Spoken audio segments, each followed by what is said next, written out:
Walters, who would be sort of in charge or on the other end of the phone. Can you give us a sense of what this link is? And then just secondly... You want the phone number too? Yeah, if you could actually put the phone here, it would be good. And then just anything new on Odessa? On the deconfliction, I don't have any information about whether it's been used. It's only been in place for a couple of days. I think it's early this week. It is basically a phone line, a phone connection to the Russian Ministry of Defense. It is being administered out of European Command headquarters, and as I understand it, it's basically staffed by staff level officers there at European Command.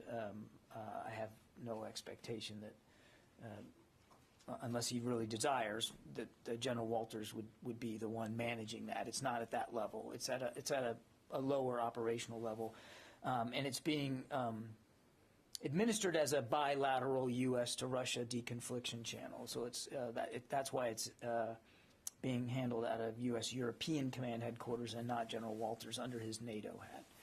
But again, I refer you to EUCOM to talk specifically about the whether and how it's been put in place. We know it works because we did establish it and set it up with the Russians, and when we tested it, they did pick up the other end and acknowledged that they got the call. So we know it works. We think again that this is, as we've done before, like in Syria. We think it's valuable to have a direct communication vehicle at that level, at an operational level, to reduce the risks of miscalculation and to be able to communicate in real time if need be, particularly because now the airspace over Ukraine is contested by both Russian and Ukrainian aircraft. So that contested airspace now buttresses right up against NATO. So smart thing to do, and we're glad it's in place. We're glad that the Russians have acknowledged that they will use it. On Odessa, I don't have an update for you. We haven't seen, and again, I have to caveat this by making clear our visibility and our detailed knowledge of things that are going on the ground has limits. But as of this morning, we hadn't seen any significant naval activity in the Black Sea that would lead us to believe that an assault on Odessa is imminent. That doesn't mean that won't change over coming hours. It very well could. As you've seen for yourselves, the Russian ground forces coming out of Crimea, arcing off to the northwest through Kherson, are now beginning an assault on a town called Mykolaiv. That town is not far from Odessa, just up the coast, a little bit to the northeast of Odessa. So we don't know exactly what to make of that. We can't assert for sure that the Russians are going to use a land route to assault Odessa, or even if they're going to move on Odessa. We're kind of watching this day by day as you guys are. Just a quick follow-up on that. So since this is a bilateral sort of U.S.-Russia line, would then an instance like the nuclear plant not be an appropriate use of the line? It very well could be. Can I follow up on that question? Actually, I'm following up on that question. The nuclear line, are you saying that it was... It's not a nuclear line. Excuse me, the deconfliction line, are you saying it wasn't... I'm not saying it wasn't used. I don't have anything for you on its physical use in the last couple of days. What is the most senior U.S. defense official who has spoken to their Russian counterpart since this invasion has occurred? No leaders here at the Pentagon have. General Milley has not spoken to General Gerasimov since the invasion. Secretary Austin has not spoken to Minister Shoigu, his counterpart, since the invasion. I'm not aware of any other senior leaders here at the Department of Defense. Now, I can't speak for NATO. That's a good question for the alliance, but I'm not aware of any senior U.S. military connections. Separately, on the bridge that was blown up near that convoy, were U.S. weapons used to blow up that bridge, and what impact has it had on the convoy? I do not know what specific munitions were used to thwart the convoy's advance. We do have reports that a bridge was blown up that we believe was in the path there. We also have indications that the Ukrainians have struck the convoy elsewhere and on their own on vehicles. But what munitions they're using, Jen, I just simply couldn't speak to that level of specificity. We do believe that the actions by the Ukrainians have in fact stalled that convoy and certainly slowed it down, stopped it in some places.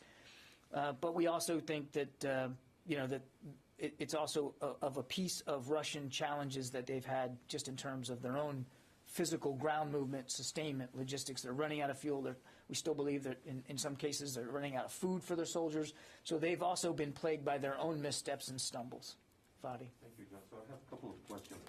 On the deconfliction mechanism, as you said, I mean, it's helpful, especially now with the NATO airspace as close to the Ukrainian airspace. So why was it bilateral between the U.S. and Russia, not between Russia and NATO?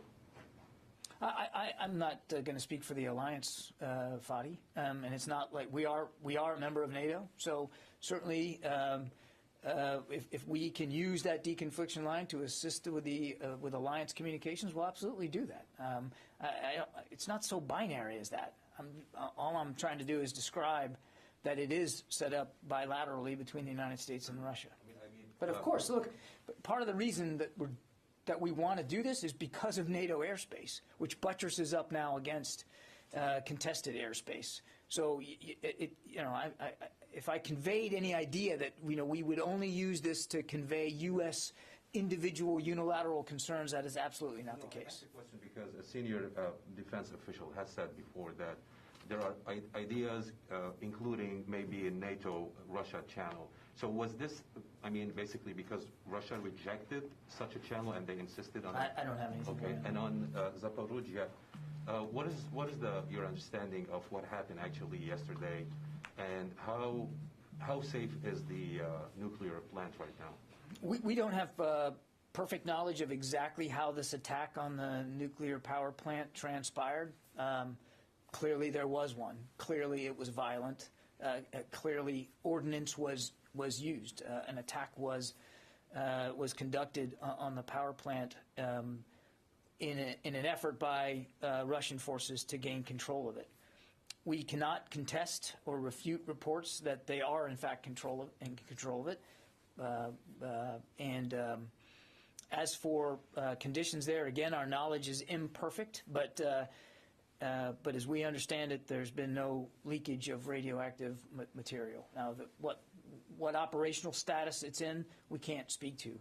Our role here at the Department of Defense is to continue to assist the Department of Energy as they work through response efforts of their own, and as they work with allies and partners. Because we have experience running nuclear power plants in the Department of Defense, we're a part of that. We're a part of that effort, providing some advice and counsel to the Department of Energy. Let me just take a moment, if I might, though this is not your question, to state the obvious about the dangers here and how this underscores the recklessness with which the Russians have been perpetrating this unprovoked invasion and assault on Ukraine and their sovereignty. Attacking a nuclear power plant is exceedingly dangerous.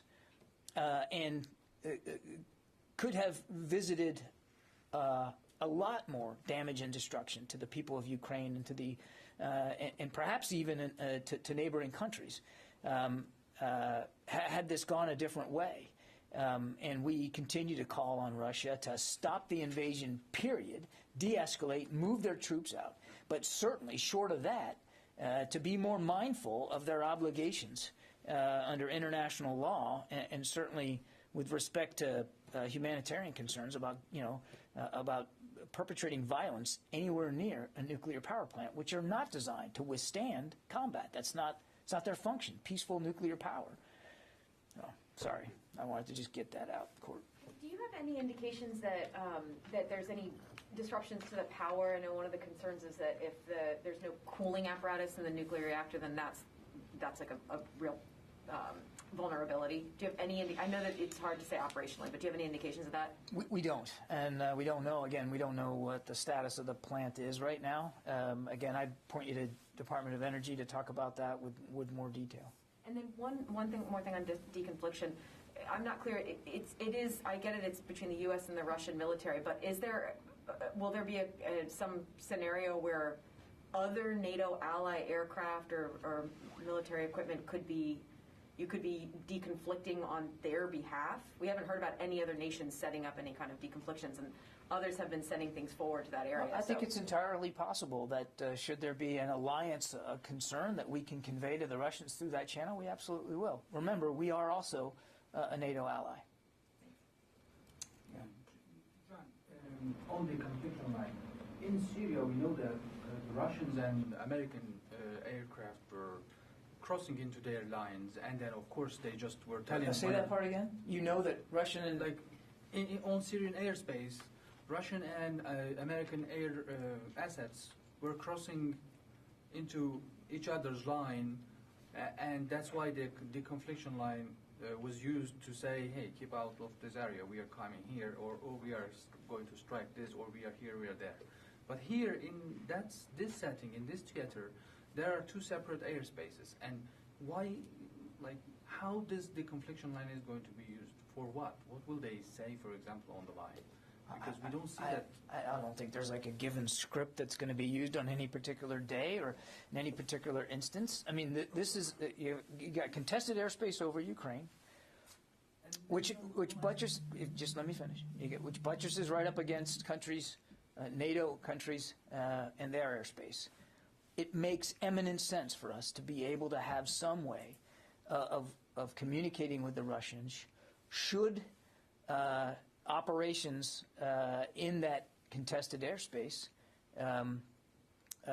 pose any kind of a threat or even just pose a concern to the alliance or to the United States. We want to be able to have a way of speaking directly at an operational level with the Russian Ministry of Defense. So it makes a lot of sense to do this. And also on Black Sea, we now see that Russians have almost taken 1/3 of the entire northern parts of the Black Sea, coast of the Black Sea. Is there a concern, or to what extent concerning is it for you that Russians take the entire coast of the northern Black Sea and just create a new geopolitical setting? Apparently don't have your level of visibility on where the Russian ships are in the Black Sea, and I'm not prepared to cede or to say with certainty that they have control over the international waters in the Black Sea. They have naval assets in the Black Sea. They're a Black Sea nation. They have naval assets in the Black Sea. They have already used some of those naval assets to conduct an amphibious assault from the Sea of Azov onto the coastline there of southern Ukraine. As I've said to Lita, I don't have any updates for you in the maritime environment. I can't assert for sure that they are planning to do yet another amphibious assault, whether it's towards Odessa or any other southern Ukrainian port. But we're watching it as best we can. Okay, Jim. John, this is a little bit involved, but on February 18th, I asked in Poland, I asked Secretary Austin if the national defense strategy would need to be rewritten as a result of the Russian threats at that time. He said no, and that the integrated deterrence concept that underlaid the idea of the NDS was already sort of in use. I'd like to think, given the Russian performance in Ukraine so far, that it sort of cements the idea of China being the pacing threat. Yet I'm seeing stories that the national defense strategy is being rewritten. Has it changed since February 18th? What I would tell you, Jim, is that the national defense strategy is still being crafted. It's going to be heavily informed by the President's interim national security guidance. It's certainly being written in parallel with the national security strategy, which also hasn't been completed yet. And you're absolutely right. The Secretary was clear that it will reinforce his notion of an integrated deterrence, and it will certainly recognize that China remains the pacing challenge for the department. But it will also recognize other nation-state threats out there, and that includes Russia. And as we've been writing it as we've watched Russia over the last couple of months, build up this massive military force around Ukraine's borders. So it would be foolish for us to think that the crafting of it wasn't also informed by what we've been seeing Russia do. But is it being rewritten as a result of what we're seeing Russia do? I think that overstates it heavily. But it certainly will be informed by what we've been seeing over the past couple of months. Yeah. Thanks. Tara. Thank you. Has the department seen any evidence that the invading Russian force is also reliant on the internet and communications inside Ukraine? There's been a lot of questions about why, there was an assumption early on that the internet would be brought down, that the infrastructure grid would be brought down. Why is it that all of this infrastructure has remained in place, and are these forces also reliant on that to communicate and to navigate? I can't. I honestly can't speak to Russian plans here in their intentions with respect to the information environment. And as for their navigation skills, again, I don't. I'm not riding in the cab of these trucks. I don't know exactly what they're using to get from point A to point B. Clearly, they're not getting from point A to point B very fast right now, at least in the north. So I can't speak to that, Tara. But we have seen some internet outages. We have seen them try to impact the information and communication environment, not the least of which is striking, television towers and that kind of thing.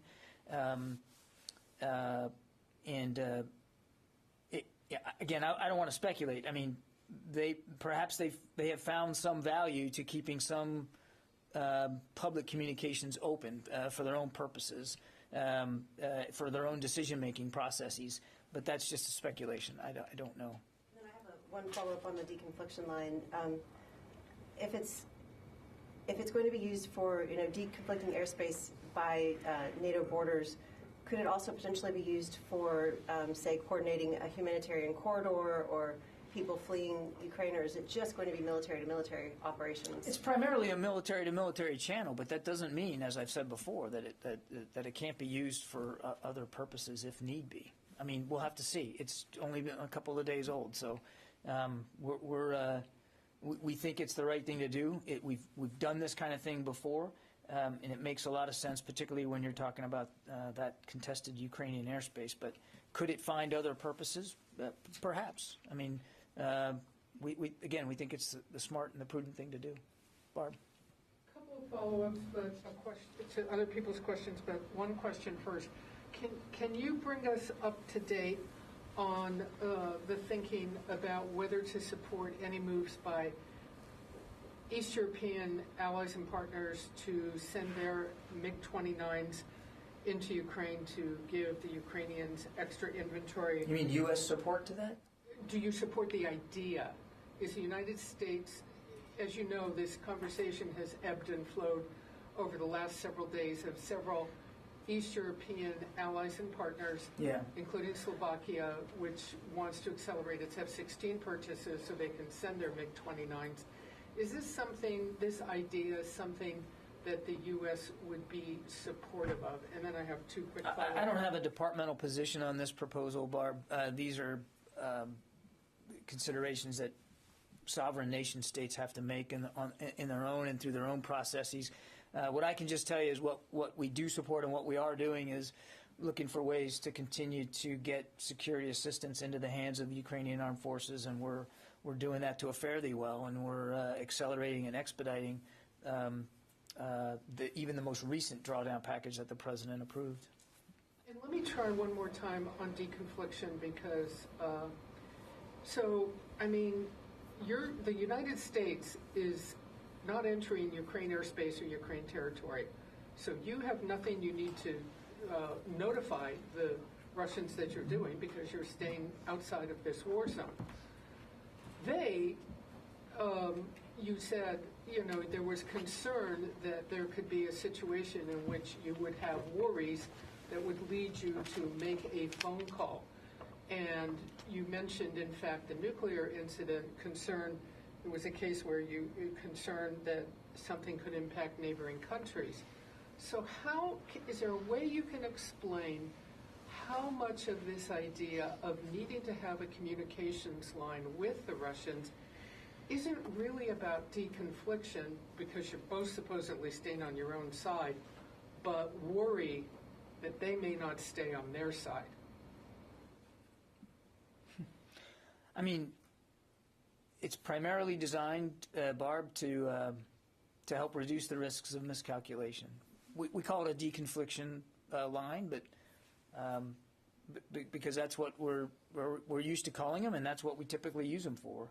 But I'm not going to sit here, only a few days after it's been set up and try to draw bright lines around what it could be used for. If there's a need for us to be able to communicate with the Ministry of Defense in a timely fashion about a concern, I suspect that we'll use it for that. And we would hope that the Russians, should they have a timely concern that they want to present, that they would use it as well.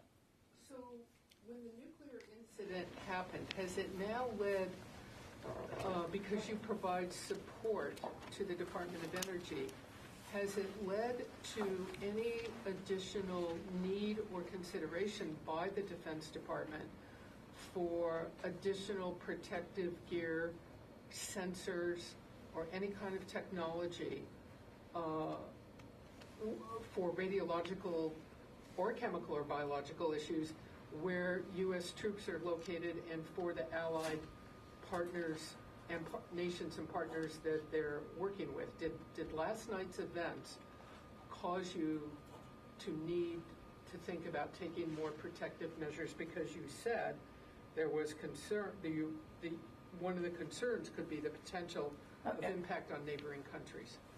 In general, striking a nuclear power plant would cause anybody to be concerned about, should cause anybody to be concerned about that.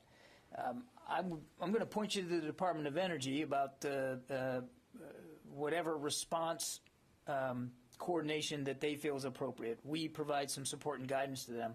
I have no decisions to talk to today about any additional resources that could be needed. Again, without speaking for the Energy Department, our assessment this morning is that there was no radioactive leaks and no significant damage to the plant's operation. But again, I really would I need to point you to the Energy Department for anything more specific than that. Well, for the protection of U.S. troops in the region, has this caused you, are there any discussions, thinking, analysis by this department for additional protection?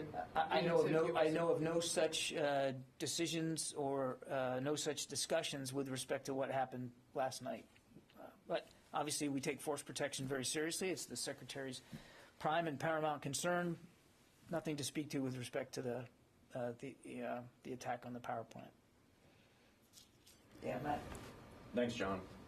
You said the airspace is still contested above Ukraine. That's right. You also talk about how on the ground effort in the north it seems stalled, more success in the south. I wonder if there's any parallels with that in the air. I know it's a changing environment, but are you seeing some regions in which either the Russians or the Ukrainians are more or less dominant in the air? You know, it's dynamic airspace, Matt. It would be foolish for me to try to carve it up for you at 2:30 in the afternoon on Friday and say that, you know, one side or the other has more dominance over a particular region, because it's contested. That's what contested means.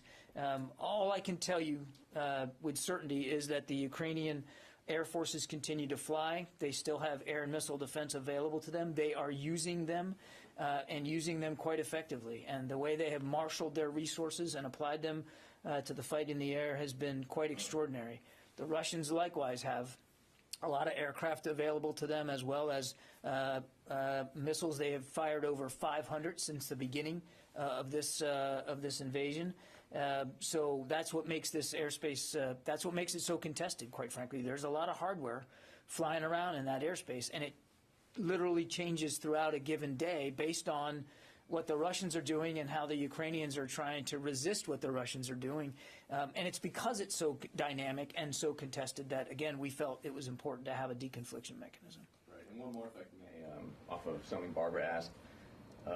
At this point, a senior defense official earlier said that most of their Ukrainian air capability is still intact. Does it seem like that's a need, or are you aware of any requests of the Ukrainians for more aircraft? And if they already have most of their air power still intact, do they even have extra pilots to fly any extra aircraft at this point? I don't want to speak for the Ukrainians.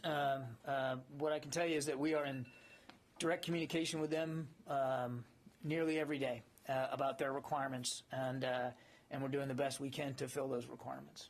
I think I'll just leave it at that. Jeff Selden, VOA. John, thanks very much for doing this. Two questions. First, Ukraine's embassy in Washington is saying it has a list of about 3,000 American volunteers, including former military, who want to go and join the fight in Ukraine. Does the Pentagon have any position on Americans going to fight in Ukraine? And is there any broader effort to track foreign fighters of all nationalities? I certainly can't verify the numbers that you've put up there. We have seen no such list and no such compilation. I would just say this, and I talked about this I think a couple of days ago. Two things. One, this is not the place for Americans to be in Ukraine right now, and the State Department has made that very clear in urging over so many weeks for Americans that are in Ukraine to leave, and urging Americans not in Ukraine not to go. It is a war zone. Now, that's number one. Number two, should Americans want to help Ukraine, and it's laudable that they do, the best way to do that is to find ways to contribute to the many non-governmental and humanitarian organizations that are trying to alleviate what has now become a very acute humanitarian crisis in Ukraine and in countries that are now bordering Ukraine. As what the UN just estimated, I think yesterday, more than 1 million people have fled the country, and that doesn't even count the tens of thousands that are displaced in the country. So if you really want to help the people of Ukraine as a private citizen, find a way to donate resources to these organizations that are trying to alleviate that crisis. Tom?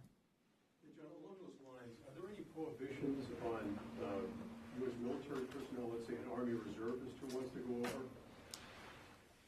I mean, Tom, the President's been clear there's not going to be any U.S. troops fighting in Ukraine. Well, I'm talking about an Army reservist is volunteering to go over and fight with the Ukrainians. Are there prohibitions under the law or DOD regulations about that? You know, I'm not a lawyer. I'm going to have to take that one, Tom. But let me be very clear. The President has made it clear U.S. troops are not going to be fighting in Ukraine. That includes in the skies over Ukraine. It is not a military mission that the United States military would take on. I know you're asking a very specific potential scenario. Let me find out rather than speculate and guess about that. Tom Squitieri. Hey, thanks, John. Two quick questions. One, last November, the Coast Guard finished the transfer of 3 ships to the Ukrainian Navy. I'm wondering if the Pentagon has visibility on their status. And the second question is, a senior official yesterday talked about how at least 70 missiles were fired from Belarus into Ukraine. Is it the Pentagon's analysis that places Belarus as a participant in the war? Thank you. What we've said all along, Tom, is that Belarus is partly responsible for what's going on in Ukraine. We've been very clear about that by the support that they have given to Russia to be able to launch this invasion. Now, we haven't seen Belarusian forces insert themselves into Ukraine. We haven't seen indications that they are preparing to do that. But clearly, they are complicit with President Putin's war of choice, no doubt about that. And as for the ships, Tom, I don't have any update for you on that. I just simply don't know. Jeff Shogel. Thank you. Thank you. It appears there's been some news during the news conference here.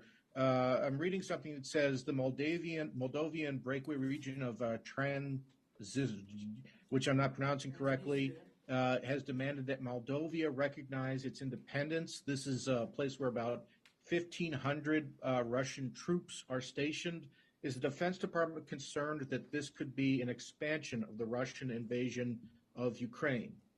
Jeff, I got nothing for you on that, pal. I haven't seen this report, and I'm not going to try to wing it here from the podium on something that you're seeing online. So we'll check and see if we have anything on it. But I'm not going to take the question because I believe that that's probably a better question put to my State Department colleagues. However, I'll go see what's available out there. But I'm just not capable of jumping into something that's breaking right now. Tony Capaccio? Hi, John, I have a budget question, non-Ukraine specific, but what is the status of the FY23 budget? Are the final numbers pretty much done and you're kind of feeding it into the computer, ready for release? And has the invasion at all changed the number? Has there been a major influx of funding in the last week because of the invasion? I'm sure it's going to shock you, Tony, but I'm not going to talk about the status of the FY23 budget. We're still hard at work at that. That effort being led by the Deputy Secretary. She's running a very tight process, and I am not going to get ahead of that process and how that's going, but we're working on that real hard. Idris. Tony, you have a follow-up, or do you want me to go? Yeah. Does the national security strategy and the national defense strategy have to be published first before the budget comes out? Is that the sequence? They don't have to be, Tony.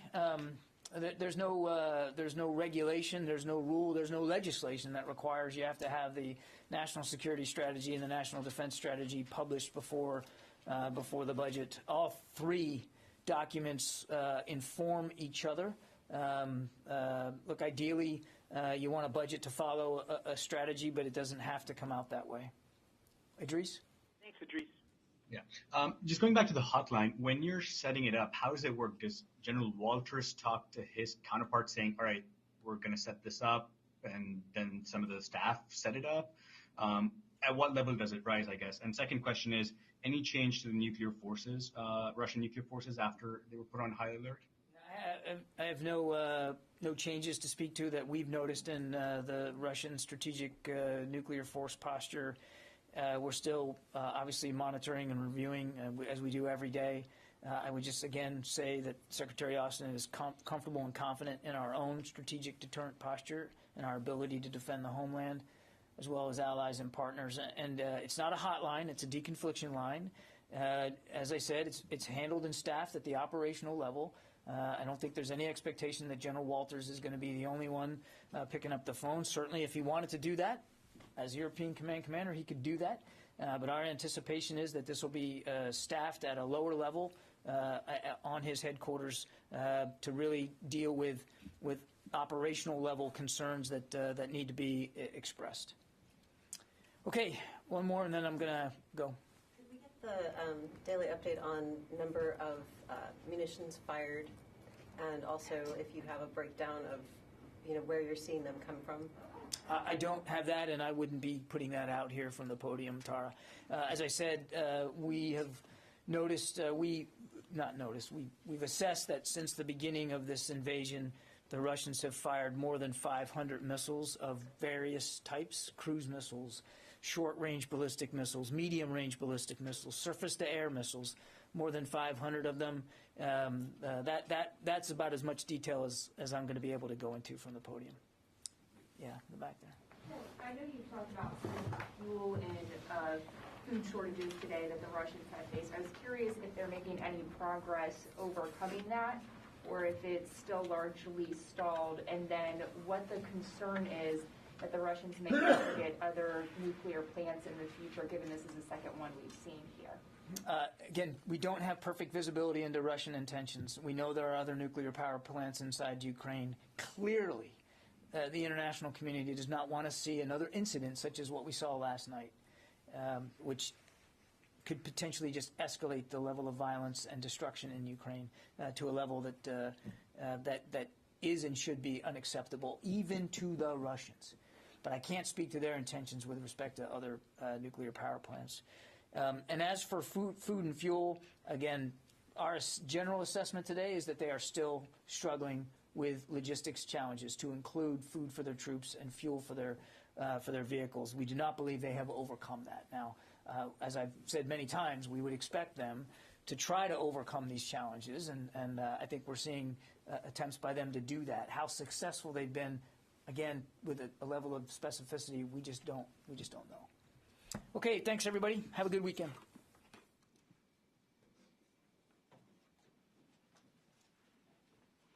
Is there a plan for this weekend? Yep, sleep in NASCAR.